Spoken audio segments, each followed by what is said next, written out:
कभी क्या आपने ये सवाल खुद से किया कि ये जो त्रिमूर्ति है, ब्रह्मा विष्णु महेश, उसमें महेश को ये एक विनाशक का रूप क्यों दिया गया, एक डिस्ट्रॉयर क्यों कहा गया है?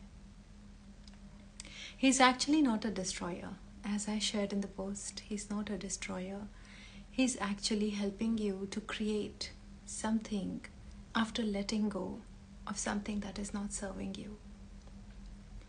अब फुल मून आने वाला है 23 तारीख को, बुध पूर्णिमा है, और मैं चाहती हूँ आप सब शिवा की इस एनर्जी को समझें, बिकॉज शिवा की ही ये एनर्जी आपको लेटिंग गो की तरफ ले जाएगी. People ask me, it is very difficult to let go of somebody who has broken their heart, or it is very difficult to forgive somebody if they've done something wrong to them. I encourage them to invite Shiva's energy into their life, because Shiva helps you let go of something that is stale, something that is not serving you. To create something new, old has to make space. हम इसको ऐसे भी सोच सकते हैं कि नया यहाँ कुछ नहीं है, क्योंकि यहाँ कुछ पुराना नहीं होता, कुछ मरता भी नहीं है, कुछ जन्मता भी नहीं है, उसी में से कुछ नया पैदा होता है. As I was saying, बुध पूर्णिमा आने वाली है, 23 तारीख को फुल मून है, और मैं चाहती हूँ कि हम सब लॉर्ड शिवा की एनर्जी को अपने जीवन में इनवाइट करें, ताकि हम लेटिंग गो के इस प्रोसेस को समझ सकें.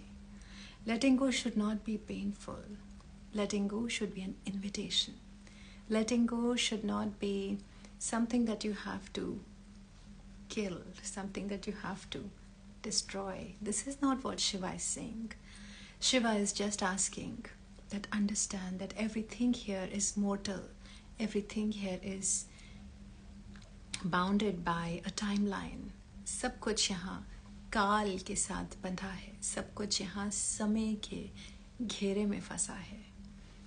तो जब समय किसी चीज़ का पूरा हो गया है, उसको जाना ही होगा, उसको जाने देना नहीं है, उसको जाना ही होगा.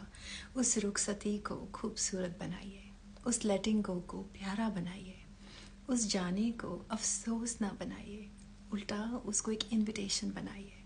कुछ नया पैदा होने वाला है, कुछ नया जन्म लेगा, एक नई अपॉर्चुनिटी आपके जीवन में आएगी, कोई नया दोस्त दरवाजे पे दस्तक देगा.